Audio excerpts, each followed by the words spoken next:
Welcome back to Dice to Pixels. This is a pre-recorded episode, so the date will be down there, along with timestamps for everything we're going to talk about tonight. I think we're going to start talking about controllers that we've liked over the years. So let's get into it. Chad, what was your favorite controller? Oh, man, you put me on the spot here. All right, never mind. Sarah, what was your Let's first discuss why this was brought up in the first place, is because I found an article that a company called Hyperkin is going to be releasing in June of 2023 a Xbox 360 version of a controller for the Xbox Series X and S. Yeah, and so actually I have a question, first of all, that one of you might know the answer to. Can you not use the Xbox 360 controllers with the Xbox? I haven't tried. I don't know. I have... Like, they were Bluetooth, right? No. Oh, you couldn't use them on a PC? You could use them on PC, but you needed to have a wireless adapter. Ah, okay. I got you. Or like wired. I got you. That makes sense. Okay, because I was going to say, like, if they were Bluetooth, why wouldn't you be able to just use it? I guess one came after 360, right? So probably Xbox One controllers you can use. Yes. All right, I'm up to speed. Yeah, I'm up to speed.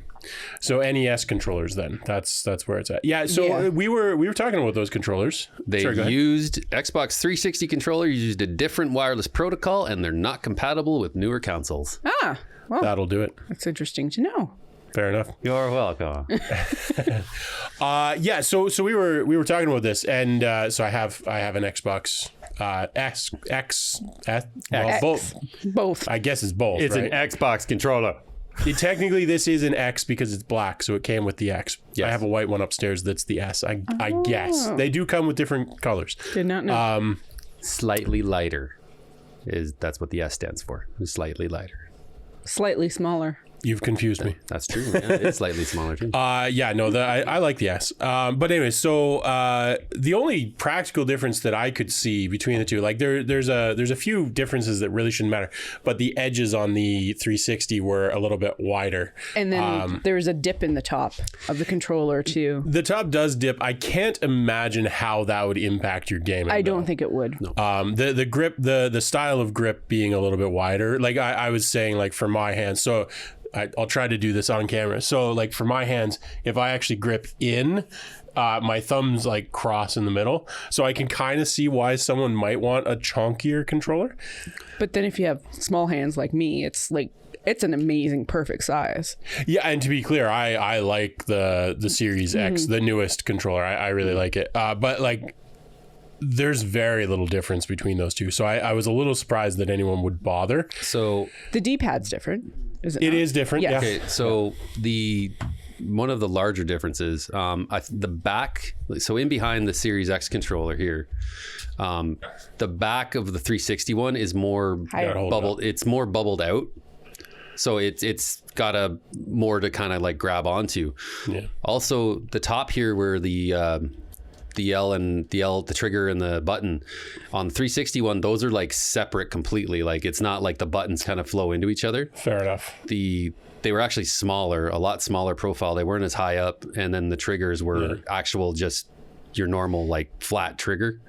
Yeah, I knew that. Oh part, yeah, they didn't have the curve to them. And then the D-pad was weird. It was one of those kind of floating D-pads. Yeah, I hated the D-pad on those. I hated those damn things.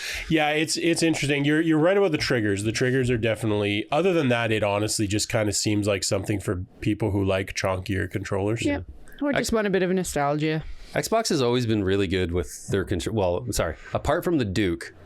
And that was the original Xbox controller, the Duke.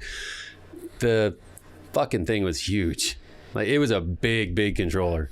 So it was big, although at the time, I think they were going partly on the complaint that the PlayStation controller was too small. Yep. So I think they just overcorrected. Yeah. But yeah, it was too chunky. The original Xbox was too chunky. Yeah. When they came out with the S controller for the original Xbox, it was the baby daddy for the Xbox controller as we know it, more or less. Yeah, well, that was the thing that kind of threw me a little bit when, and I understand that there are people who like they game all day and minute differences make a huge difference. That's why the Pro controllers exist. But to me, I was kind of like, all the Xbox controllers have been pretty damn similar since the original. So I'm like, why would you bother? But there are differences. That's fair. Yep. I gotta say for me, my favorite controller, nostalgia wise, NES. I pick up an NES controller and I still just like, yes. I actually have the NES Classic over there, and I like that those controllers are like true NES, different connector, but they feel like NES controllers. Other than that, it's the Xbox/Stadia, because the Stadia controller is an Xbox controller. Yeah. They're so similar. Yeah, they're pretty similar. There is some differences that I know because I've been switching back and forth between the Xbox and it a lot more frequently, and I know the options button on there is in a different spot, and so I keep automatically going for the Xbox placement, and it's the wrong button that does absolutely nothing with Steam games. So for sure, Yeah, it's the Stadia control. I'm so glad that they implemented that Bluetooth support for that, because that's if anything, Stadia's legacy should be like, damn, you really made a fucking good controller. Yeah. The team that did that, they're a great team. They knocked it out of the park. They probably got laid off too. Yeah, well, I mean, I think that they were kind of mostly done by the once it released. I don't think the controller team had that much to work on. But yeah, no, the Xbox/Stadia form is just, it's so nice. Like, I've played with a bunch of controllers over the years, and as far as ergonomics go, they're just nice. I almost find the Stadia controller, in terms of the bits that fit into the palm of your hand, it's almost like a not PS4, maybe PS3, 4-ish. They're a little pointier. Yeah, they're a bit pointier. So it's almost like it's a hybrid between the two of those. Yeah, they struck a really nice balance. And the weight of it is more distributed too, which is actually interesting, because that is the one thing about the Xbox, the latest version of controller. It's top heavy, which doesn't bother me, but I can imagine if my hands were smaller, it might. And the Stadia, I find it's got sort of a more solid build. The entire controller has a much more uniform weight. Honestly, I do think the Stadia controller is probably the best game controller, in my opinion. Yeah, I wish you could use it on like consoles like the Series X, and Nintendo's very picky about it as well. They're very picky with what Bluetooth peripherals you can use with the Switch. Yeah, I was going to say they block it explicitly. You can use the Stadia controller with the Apple TV. Yep. Which is kind of nice, actually. Interesting. It's actually funny bringing up Nintendo too, because I've bought every version of their official first-party Pro controller since the Wii. The Wii Pro controller was basically a Super Nintendo controller with analog thumbsticks and the extra R and L button. Yeah. And it was okay. It was a little, because it was the Super Nintendo shaped, it was a little awkward being, an adult now, as opposed to being a kid and holding it with bigger hands. But then when they came out with the Wii U Pro controller, it was basically an Xbox 360 controller. Yeah. Like exactly the same. I remember that. Yeah, I actually thought they were going to get in trouble. Yeah. The only thing that was different was, I don't believe their triggers actually were triggers. They were just buttons. I believe that's right. Yeah, because they just kind of click. Yeah.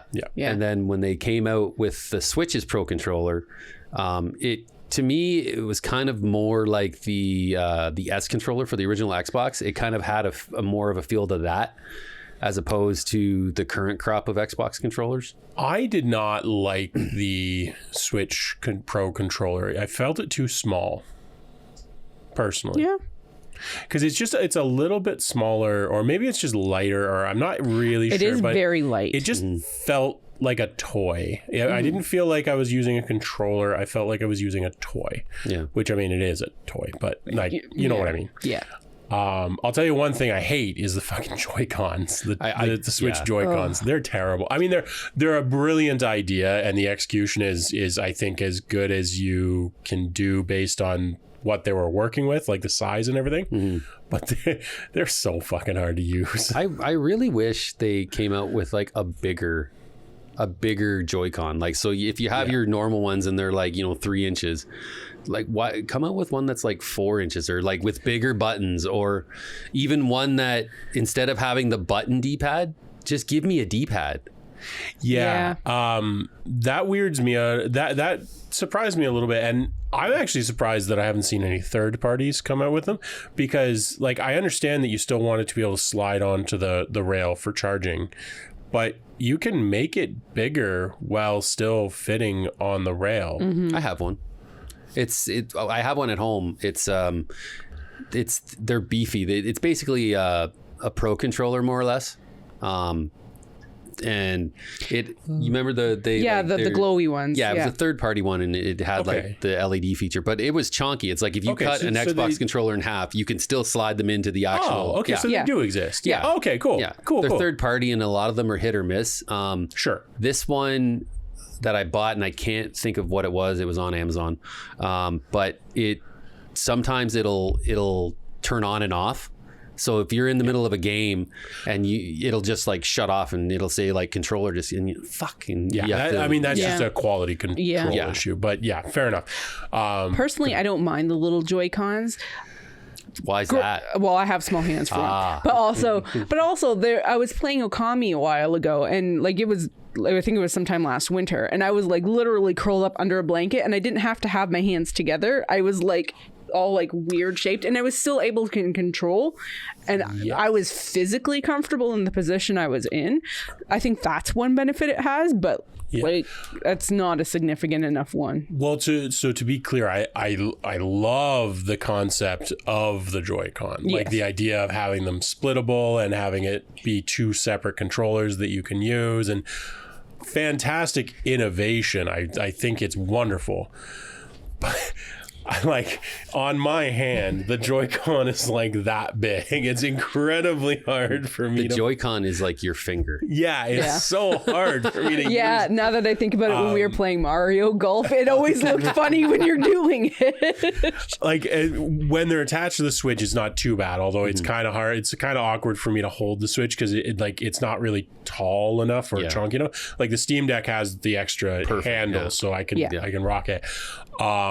The Switch was always a little bit hard for me to like, and so I actually ended up using the like cheapo Procon, the little plastic controller thing that they send with it. Yep. That you slot them into. I use that more often, and I would just prop it up with the stand. But yeah, they're just so fucking tiny. I have such a hard time using them.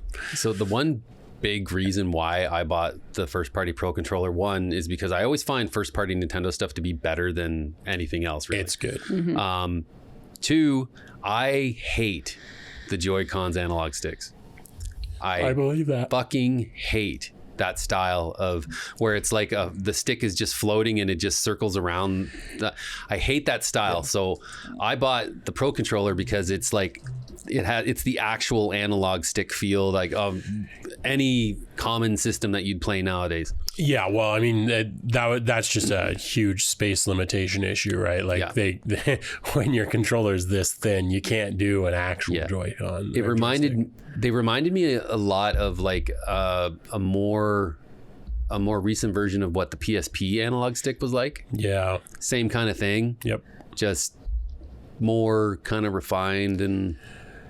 Yeah, I don't think the Vita was the newer version that was basically a PSP but revisioned. Yeah, no. Yeah, I had a Vita. I didn't have a PSP, but I liked actually, you know what I liked about the PS Vita ecosystem, we'll call it, was the little streaming box that Sony sold. I forget what it was called. It was like the PS Vita Plus or something. It wasn't that, but it was and it was this little.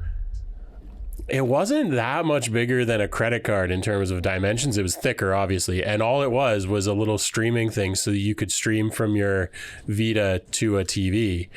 And it sort of turned your Vita into a PlayStation. Obviously, a much less, proficient robust, PS Vita TV. Yeah, that sounds right. I had one of those. I still have it somewhere. It was cool. That was a great idea. I played a lot of Vita at the time. That was a good move. I like that. And then, of course, now you've got like the Switch with the dock and everything, which is a better system, but I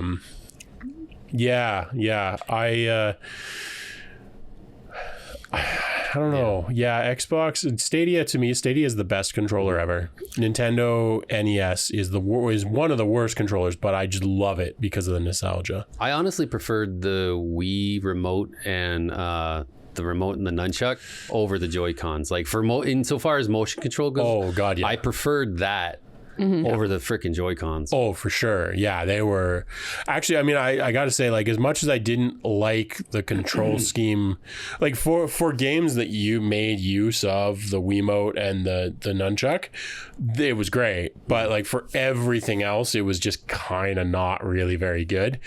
But for games that use them correctly, those were great controllers. I really liked them. I still stand by it that playing Resident Evil 4 on the Wii was the superior experience. Because playing that game using the remote for aiming and I stuff, believe it. Yep. Oh yeah, amazing. Beautiful. What about you, Sarah? Well, I actually have a question for you guys because I've pulled up a infographic visual history of video game controllers just for reference. Have either of you guys ever used the Power Glove? Yep. Yes. What is it like? I've never used it. It sucks. How does it like? We're in agreement. How does it work? Like that's always like So- is it like motion controls with that Yeah, then or? Very early primitive motion controls. It had it had a 3-point sensor that you somehow had to sit on the top of your CRT television, and then the thing that the black part of the glove that rested right on the knuckles. It basically was like a sensor, and whenever it detected movement. Now, I'm probably talking out my ass, but this is just how I interpret it. Whenever it detected movement of a finger, it would kind of register to the sensor, and then that's what it would do. No, I'm pretty sure that's about right. I'm pretty sure it was basically a television remote with like actuator sensors because like I almost think I remember being able to trick the thing with a TV remote. Because I feel like I remember that was one of the pranks we played. Was screwing with someone's game? Yeah. I could be wrong, but I'm pretty sure it was IR, and you could like I forget if you could control it or if you could just screw with it, but I'm pretty sure it was basically a glorified TV remote. Was there only specific games that you could use the Power Glove with? There was a list. It came with I think a code book, like a small code book, and it had a fair majority of NES games on it, and you put in a code in the glove, and then it would do some. Yeah, it would calibrate to sending the right commands for that game. Yeah. So if like you had like Kung Fu, you put in Kung Fu, and so you put the code in for that, and then okay, cool. Based off of your finger movements, that would determine. It would already have stuff like pre-programmed into it. Yeah. So yeah, it was very. It sucked. Yeah, it sounds terrible. Sucked. It sounds like it was very ahead of its time. Yeah. Yeah. Yeah, but even now, that's not something that you would necessarily want to use because, well, we have better motion controls now. No, although I will say there was a product called Mio or Mio, depending on how you pronounce it, which was an armband, which actually had like EKG, ECG sensors in it that connected over Bluetooth. And the idea was that it would sense the movement of your muscles in your arm. And it was Kickstarted a while back. And I bought 2 of them. And actually worked on, because at the time VR was very nascent. This was, I'm going to say this was about 12 years ago. So like VR, like the concept of VR was not nascent, but like it was experiencing a bit of a resurgence. The idea of like VR headsets, proper headsets were brand new. But the problem for productivity, so I've long been an advocate that the eventual success of VR will not be gaming or anything else. It will be productivity, because you can just fire up, like, I need a new monitor. Just, okay, I've got a new monitor because I'm in VR, right? Everything's just projected into my eyeballs. So I can have 800 TVs around me if that's what I want. But the problem is, like, typing in VR is just a non-starter. because you can't see, like, it's not even that you can't see your fingers, you can't see your hands. You don't even know where the keyboard is. So like you can like feel your way around and like find the bumps and like type from there. But like if you move your hands, you got to like re-find the key. It's a pain in the ass. So I wanted to take these Mio armbands and through some machine learning, basically figure out how to sense where your fingers are, because the tendons in your finger run up through your arm. Yep. And I kind of sort of got it working-ish. And the idea was to literally just have full-on hands rendered in VR and then be able to type on a virtual keyboard, do collision sensing and everything else. I got like 10% of the way to a working project. Like I made it work for myself a little tiny bit, but the error rate was pretty high. Getting it working for the general public would be very difficult. But I'd be willing to bet with technological advances, you could do a much better version of that now. Yeah. So those were sort of what Power Glove wanted to be.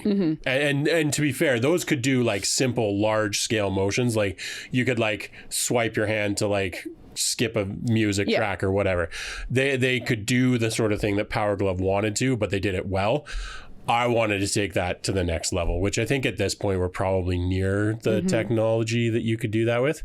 And I think you'll start seeing that sort of thing come back around and actually work this time.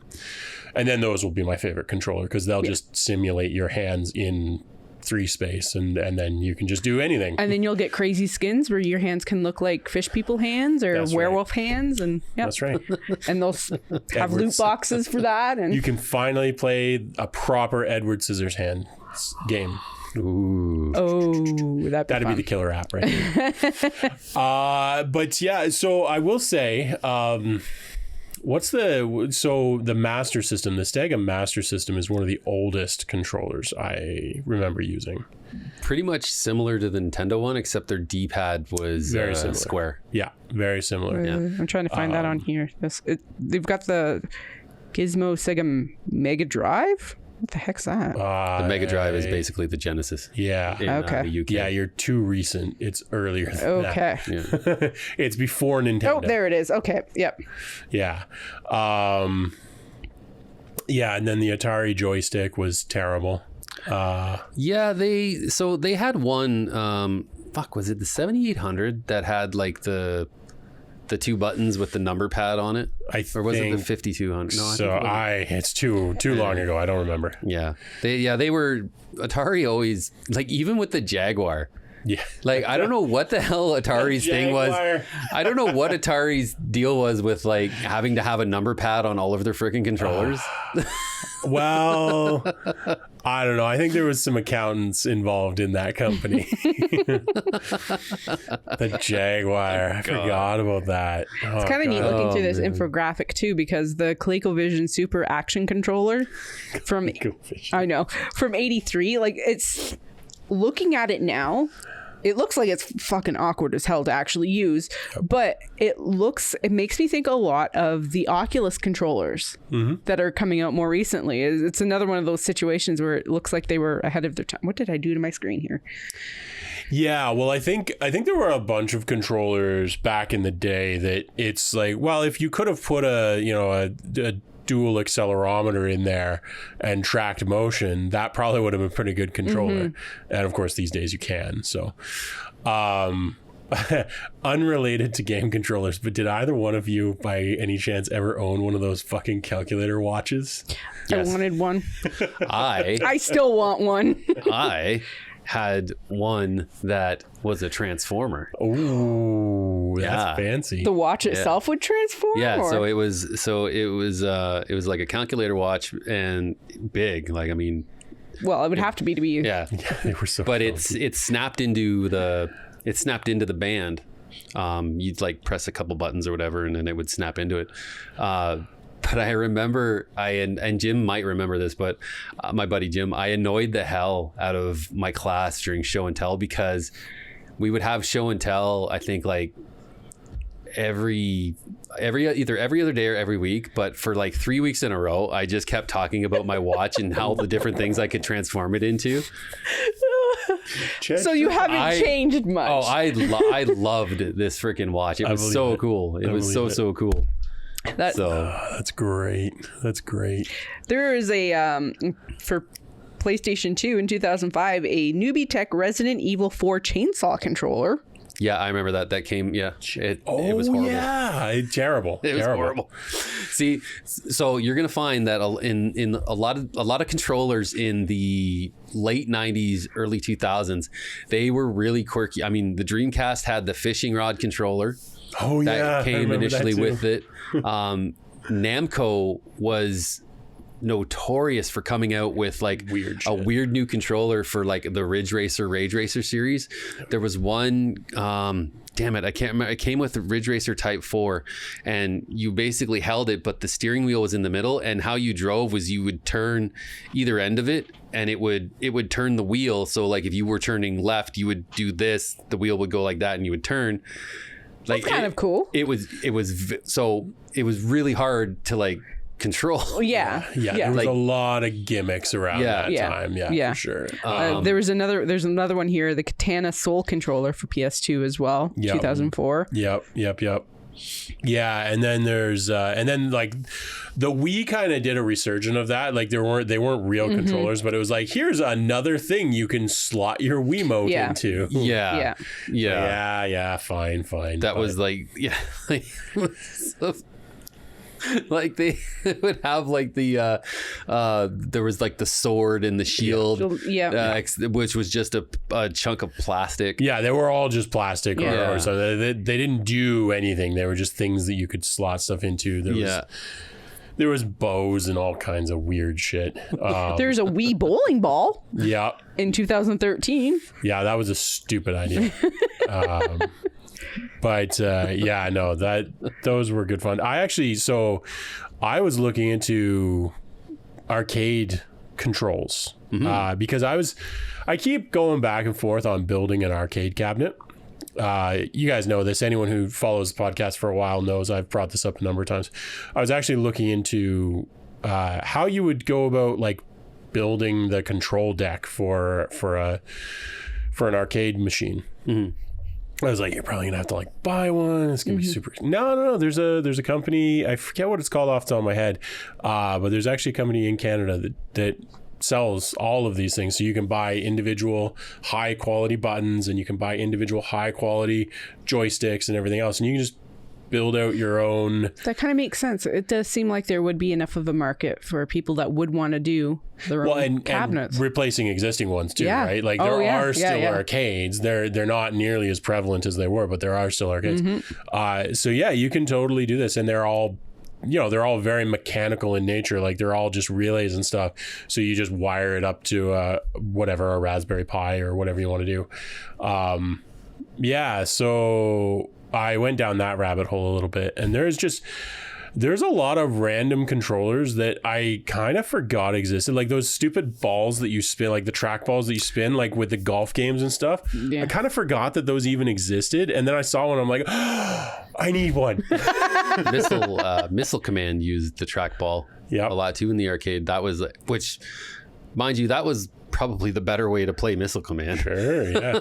I actually briefly considered getting one just as like to see if I could rig it up as like a legitimate mouse controller for. I have a trackball mouse. No, but I want one of like the chunky arcade, like a really retro one that I could like build a little box for and just have it'd be stupid. It wouldn't be very useful. It wouldn't be ergonomic, but it would be amusing. It would be great.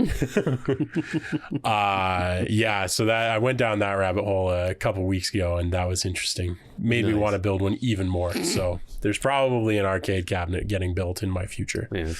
Well, remembering too the Neo Geo. Oh yeah. I remember their control. The Neo Geo was a big system. Yeah. It was a big system. The cartridges were freaking huge, but their controller was basically an arcade stick with 4 buttons. Yeah. The same control scheme you would use to play like Neo Geo games like World Heroes or King of the Monsters in the arcade was the same control that you used on the home console. Yeah, and it was high quality. Big, and expensive. Yeah, well, that's the thing. It was very expensive. Yeah. On the subject of controllers, I actually totally forgot about this. Sarah, the other day, by which I mean a week or two ago, you had mentioned the miniature, what's it called, Playdate or something? It's Oh the yeah, new Game the Boy crank like guy. thing. Yeah. That's the dumbest control I've seen in a very long time. Yeah, So it's if very you're not, is it called the Playdate? I think it's called. I think it's Playdate, yeah. It's a new handheld game system that uses either e-ink or some. I think it's e-ink. I think it's e-ink. It's a very low power sort of thing, and it looked cool. I was thinking about getting one. They're kind of back ordered at the moment, but they were doing another big run of them. But one of the controls on this thing is a crank that like folds out from the side. And I thought it was for like charging it up. That's what I Most thought, too. people did Yeah. when they saw it. I was like, oh, cool. It's like, it's so low powered that you can like crank it up. That's Yeah. awesome. No, it's a fucking control, like a joystick sort of thing Yeah. that you like, you crank it to move. In some games, you like move your character back and forth. Dumbest thing. I think I can't see it being very good. Terrible.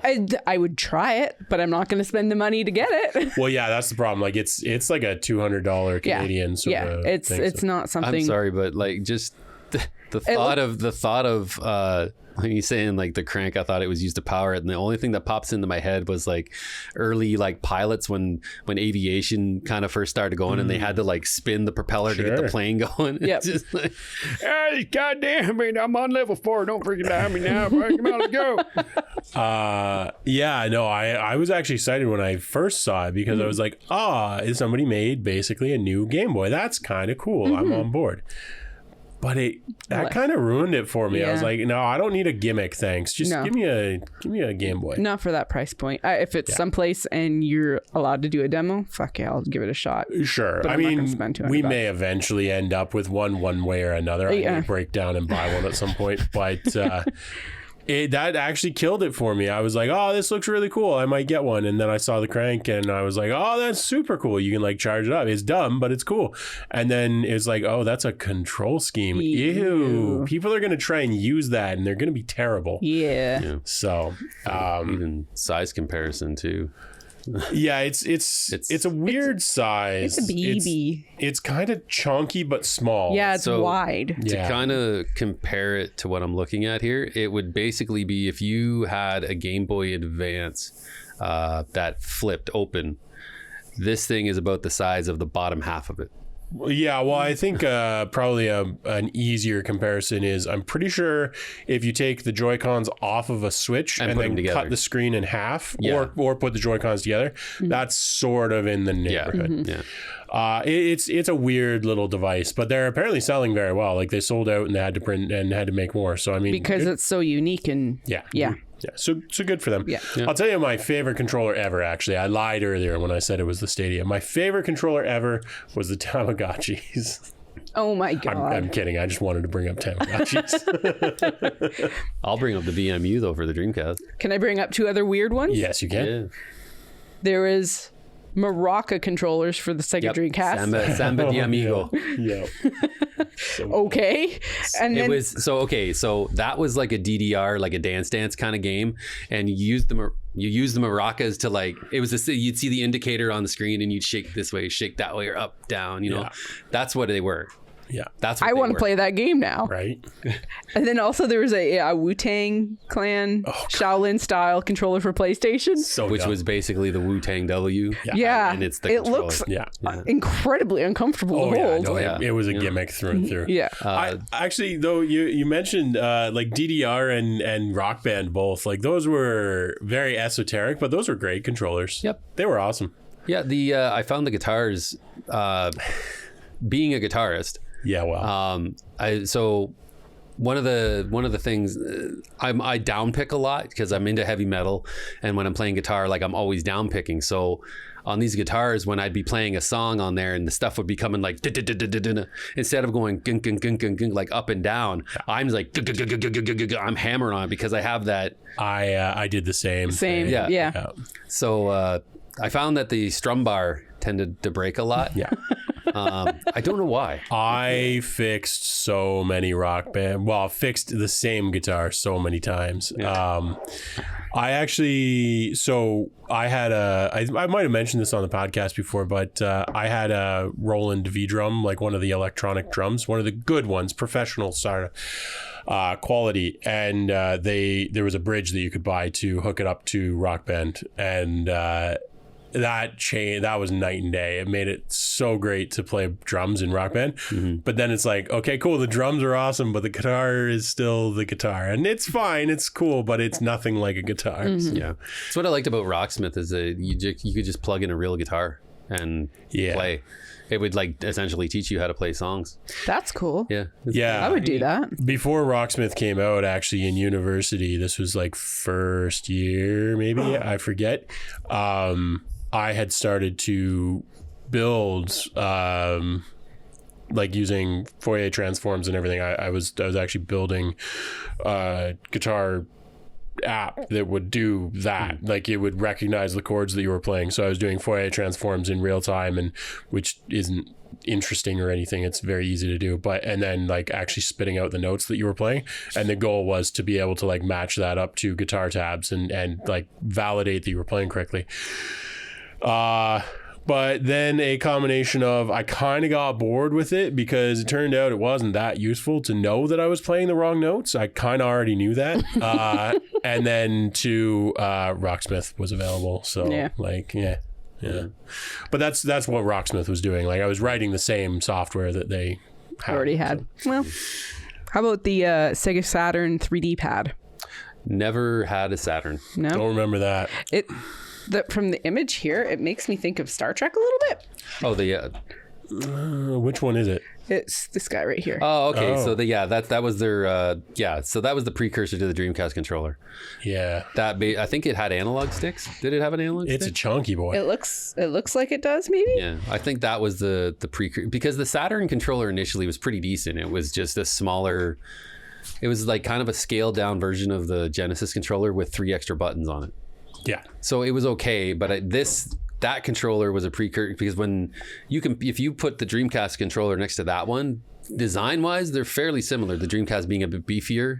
I was going to say the Dreamcast a lot was more awkward. Yeah, the Dreamcast was a chunky controller. Like that was not a strong suit for the console. That was like the biggest letdown of the Dreamcast was the controller. But you really liked the little guy, the thing in it. The VMU. The VMU. Yeah. Oh yeah, no, those were great. Yeah, they were great. They would like that was ahead of its time. Yeah. Oh, very much so. You know, I mean, like you said, that was like those Tamagotchis. Yeah. They were you'd great. be playing Sonic Adventure, and you'd have like the little Cheos that you could find in the game, and then you'd bring them to a farm and transfer it to your VMU, and then you take the VMU out, and it's a Tamagotchi. Yeah. But you're hatching this Cheo, you're feeding it, and then you bring it back into the game, and it's like grown and better. And I can't remember what they did, but no, so good though. That feels like something that you should be able to do with Pokemon games.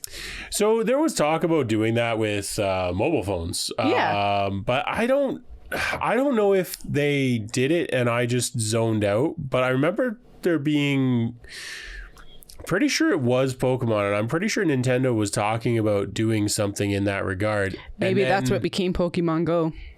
Yeah, maybe. Yeah. Like I feel like I remember them talking about building that out, and then either it happened and I just don't play Pokemon games anymore, or they just abandon it, and I don't know which. But yeah, like you should be able to. I remember with PlayStation and Xbox both, like when they first started announcing like companion apps and everything else. Yeah. And this was true of the PS Vita as well. You could use it in conjunction with the PlayStation. That all of that stuff is super underutilized.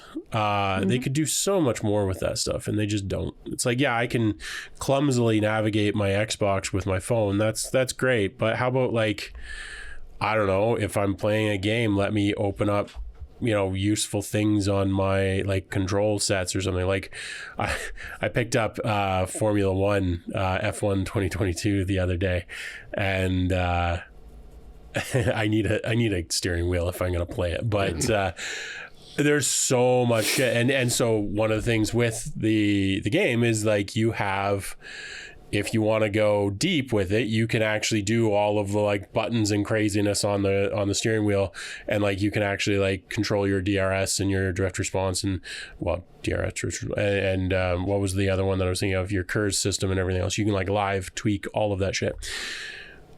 But like, good luck actually doing that unless you have a serious controller setup. Whereas if I could just like put my phone on a stand in front of me and use it as like the display that is actually built into F1 steering wheels, then maybe I could do something with that. But that sort of stuff, just nobody does that stuff. Yeah.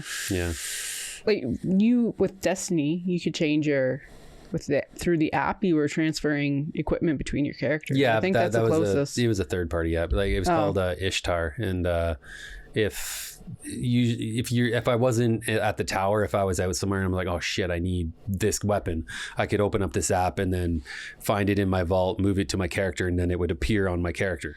Oh, that's kind of nice. So it's neat. Insofar as the companion apps, I actually think the PlayStation one is better compared to the Xbox one right now, because in the PlayStation one, I can, if I'm on my phone, I can join a party if there's friends of mine in the party. I can look and shop on the store. I can add, remove friends. The Xbox app, you can't shop on the Xbox app. Not on the Xbox app, but I believe you can install to your Xbox from the Microsoft Store app. Yeah. In fairness. And then I know you can play Jewel on the Xbox app and get points. Which I definitely do. Yeah. Although with the Xbox app, you can't take those points and do the redeem. You can't redeem them and enter the contests and stuff. That's really weird. You can only redeem your points on a PC, which kind of sucks. It's a little weird. It's not that uncommon though. I think they do that just to stay super safe from like the Apple tax and everything, because there's an argument, even though they're points and everything else, there's like an argument that you're like, especially for like redeeming for a gift card and stuff. It's like, well, Apple doesn't go after that sort of stuff. Like Starbucks apps allow you to buy points and then use them. But I think they're just like, you know what? We're just going to play it super safe. You can collect them, you can redeem them, or like you can collect them and like add them to your account. But if you want to get something, go to our damn website, which it's not ideal, fair. But I think that's where it comes from. It's just one less thing they have to worry about. Yeah. It's kind of annoying that you can't do it on the Xbox though. Like now I understand that they have the web browser, on the Xbox if you really wanted to do it on the console, but it kind of defeats the purpose. You know what I mean? It makes it more awkward where if I'm on the rewards app on my Xbox Series X and it says you can redeem points for this, I don't know if I can do this, so I'm probably talking out of my ass here, but I should be able to say I want to redeem my points for like a $5-10 gift card and then just click, it's done. But I don't think you can. I'm not sure. I haven't tried. I don't know whether you can redeem within the Xbox. I thought you could, but I haven't tried it, so I don't know. I mean, that sort of stuff, because they're actually Microsoft game points, they're not actually Xbox points, but they're not Xbox console points. I mean, I agree. You should be able to redeem them wherever you want, but whatever. It's a very minor inconvenience. Everybody has access to a web browser. It's not that big a deal. What the hell is that? Like spiders. I'm building up my rewards points right now to get the highest level of entries to another Xbox Series S. Oh, I'm gonna win an extra S, and then I don't know. Maybe we'll give it away. I just don't really care about any of the other things that are available. So, $5 gift card, fine, but it takes like 4,800 points or something to get $5. Yeah, and I'm like, or you can do like 250 entries for like 2,500 points. I'm like, I'll just keep trying to win an S, and if we get one, maybe we'll do a giveaway. I don't know. See, I don't know. All those, I kind of want to win the Surface. Yeah, well, I might go in for a service. It depends on whether or not they've got the entries and everything available at the time. I would actually totally rock a Surface. They're pretty sweet. So, Yeah. what's another one of our little topics there? Well, I feel like we've done controllers. I mean, I don't know. There's still like a bunch of. all right. well, we could. Because we haven't even touched the PlayStation. I could just keep rhyming off different controllers PlayStation's on. not worth talking about. PlayStation control. Okay, hot take. What about all PlayStation controllers suck? That's my hot take. Okay, well then, how about the Ngicon? Negicon? Huh? I don't know. It's a PlayStation controller. It is. Show me. Yeah, this guy right here. Ew. That's one of the that's the Ridge Racer Type 4 one. That's the one that turns in the middle. Oh, is it? That's what it is. Oh, gross. Yeah, that's the one that. it's weird Yeah. looking. Yeah, So it is weird looking. So I haven't used a PS5 controller. In fairness, so they look like they might finally be like reasonable. I think they would be for you. Yeah. Yes. Yeah, I don't hate the PS4 controller or the PS3 controller. Like they're not, like I said, suck. That's a little powerful, but like they're just not that good. I don't like them. They're fine. I personally feel that the PS4 controller was the better. Like when they made that change from 3 to 4, that DualShock 4 controller was fucking great. Well, it was better than the PS3 controller. Yeah, it was good. Like apart from the touchpad, because the touchpad is fucking stupid, and Sony, you should really just give up on that stupid thing God, and just get rid of it. Yep. But the feel of that controller was fucking A+. I loved it. Yeah. And then when I got that back button attachment, I loved it even more because I love having my back buttons.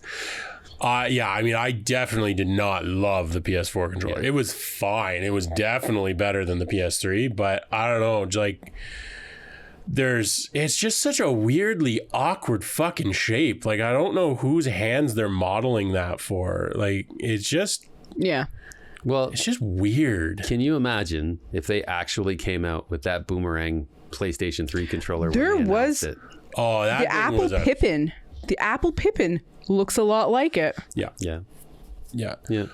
Yeah. No, like PlayStation, Sony has definitely come up with worse ideas than their current controller. But I don't know why they stuck with that controller. Like the PS5, they finally seem to have like acknowledged, hey, our controllers were pretty stupid for a long time. Let's make an actual game controller instead of 2 pieces of candy corn with Q-tips between it or whatever the fuck they were modeling it on.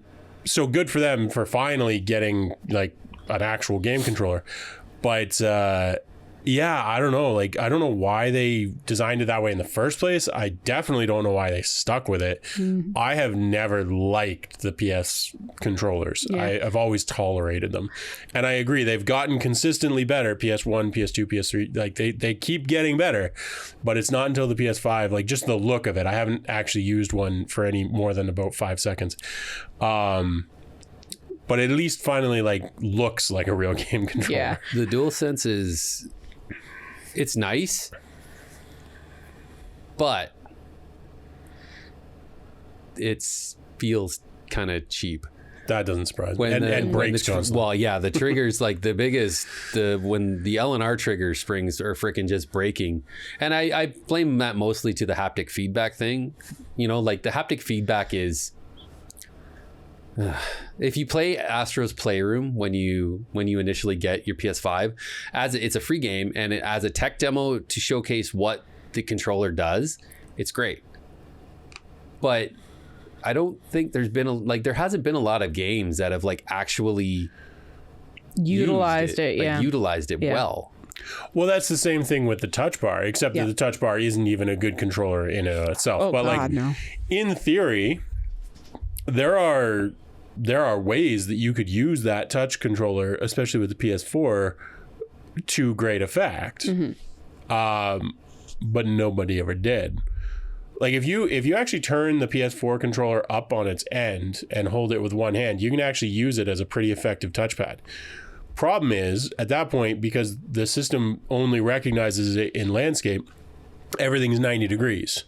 So it's completely irrelevant and useless. But if they allowed you to actually do that so that it like, oh, I'm on my side, which oddly enough, it has accelerometers in it, so it could know that, you could actually use it as a mouse and it actually works. You can control it if you have large hands. If you have small hands, not so much. But if you have small hands, you can't reach the thing in the first place. So, like, I don't know. I don't remember what game it is, but I know there was an option to swipe upwards, I think, to open a menu or something. Every time I had to do it. Ghost of Tsushima. Yeah, there was that, but there was something that I was playing too. But I had to take a hand off the control. Yeah. Like even I like using it while I'm using the controller. Like you can't, like, if you try and get to it, you bump the meat of your thumb. Well, you bump the sticks. Oh, like you can't get to it from the edge of the controller. But if you turn it on its side, then you're coming in from here, and you can actually use it. And they could have made it useful. Yeah. I don't know exactly what game you would work with, but at least you could type with it that way. Yep. It basically becomes the same as a really awkwardly held mobile phone at that point. But again, they threw it in and never bothered to figure out what to do with it. It's kind of like the Apple Touch Bar that they put on the one MacBook Pro that everybody was like, this is... Not everybody, almost everybody was like, this is dumb. It's not bad, it's just dumb. But yeah, no, that's my hot take. Pretty much all of the PlayStation controllers have sucked. Is there any... What is the difference between the dual analog controller and the dual shock? Because like visually they're basically the same as far as I can tell. Vibration, the other didn't. Okay. That exactly. Okay. I was not sure. I thought it might be, but when they added vibration, that's when it became the dual shock. Yeah. Okay. So the same year. Yes. Yeah. When they initially came out with the dual analog controller, it was literally just the two analog sticks, and then they were like, well, wait a minute, we can add vibration to this, and then they did. Somebody take and women all over the world rejoice. That's right. Yep. And then dual sense is when they added the accelerometers. The haptic feedback right? on the PS5. Yeah. So here's my hot take. I hate mouse and keyboard controls. Yeah, I still don't. You're broken, man. I can never. It's funny because like you'd figure like the old man in me would be like, there's too many goddamn buttons on that controller, which I've heard from like my mom. Yeah. My mom has even said like, I can't play these current video games now because there's too many buttons on the controller. And I get it because my mom, if you give my mom an NES controller or a Game Boy and you go one-on-one at Dr. Mario or Tetris, she will beat your ass. I get it. Mouse and keyboard to me just, I've tried. I have tried and tried and tried for the life of me, and I cannot fucking do it. Yeah, which is so interesting to me because like mouse and keyboard is so much more natural than fucking tiny little joysticks. I'm the hybrid. I think they each have their place. Oh, they absolutely do. Like there are games that I will 100% play with a joystick. I will prefer a joystick. But like first person shooters on joystick, like on gamepads. No, I'm with you there. That smells because I just don't have very good hand-eye coordination that way. But there was I think it's a free game right now on Steam. I can't think of the name of it, but it apparently has some controller support, and so I was trying to use a controller with it and it just was not working at all. And so I was playing with mouse and keyboard, and it did just the style of the game itself did not work for mouse and keyboard for me, at least. Other people might find it more natural. Isn't it Lost Ark? No, it was that weird bird game I was playing in hell. I didn't play very long. Yeah, it was like last weekend or something. I'm curious now. Yeah, no, I'll have to find it. Game in hell sounds fun. So the problem, not my problem, the problem with gamepads is inertia. So because joysticks don't have any inertia of their own, you have to fake it by like the further you push it away, the faster things turn. But there's only a limit. There's a hard limit basically to how much sensitivity you can introduce because you've only got that much room. Whereas with a mouse, it's very simple. If you want it to move fast, you move it fast. And if you want it to stop, you just stop. You can stop on a dime instantly. There's no backlash. There's no worry about like, well, as I stop, it's going to like transit through the rest of the control scheme and I'm going to move further. First person shooters, anything else I can pretty much do with a joypad. And like for games like Diablo, I'll take a D-pad over keyboard and mouse most of the time. I can do games like that with either, but I prefer a gamepad. But I can't do. I have tried so many times to do like shooter games with any sort of Joy-Con controller sort of thing. Cannot do it. Can't do it. Not possible. But yeah, you're hardcore. You hate keyboard and mouse. I mean, I suppose that if I actually sat and tried to figure it out on a game that I look at Grand Theft Auto 5, right? Especially after watching a ton of GTA 5 RP, and they all play on PC and they all use mouse and keyboard, probably because there's a lot of little quick item menus that they need to get at to, for this, that, or whatever. I was going to say with RP, I think you'd have to. Yeah. Something like that, I would try very fucking hard to figure it out. I think a lot of it is just, for me, like comfort, like sitting there like that just feels awkward to me. And I've never liked the forward strafing with like the WASD. WASD. I've never liked that. And I don't know if it's because it's not like a cross, like it's, but it's just kind of slightly off. Yeah, no, it's funny because that's perfectly second nature to me. That's just normal. Same.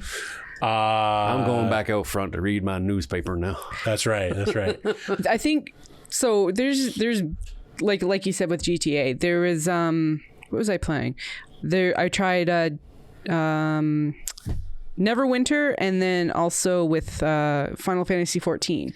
I started off both of those games doing it with controller. Did not work again because of the nuances of having to like get through menus and different spells and whatnot. Yeah. But then like I was playing Final Fantasy 14 on PS4, and I literally just hooked up mouse and keyboard to that and just started playing it that way. Yeah. Which is why WoW will not work on consoles. So everybody stop asking. Not easily. Yeah, no, that's one of those things. It's like you could totally run WoW on a console, but you would have to have a keyboard and mouse. You cannot play World of Warcraft with not meaningfully, not with a gamepad. Yeah. I will say, way back in the day, and I've never tried this, but I'm curious. I don't think this was an urban legend, but it was before the days of the internet, and like you got to take this with a grain of salt. But there was apparently a guy who trained himself to play Quake. We're talking old school Quake with 2 joysticks, like full size computer joysticks. I've heard of this too.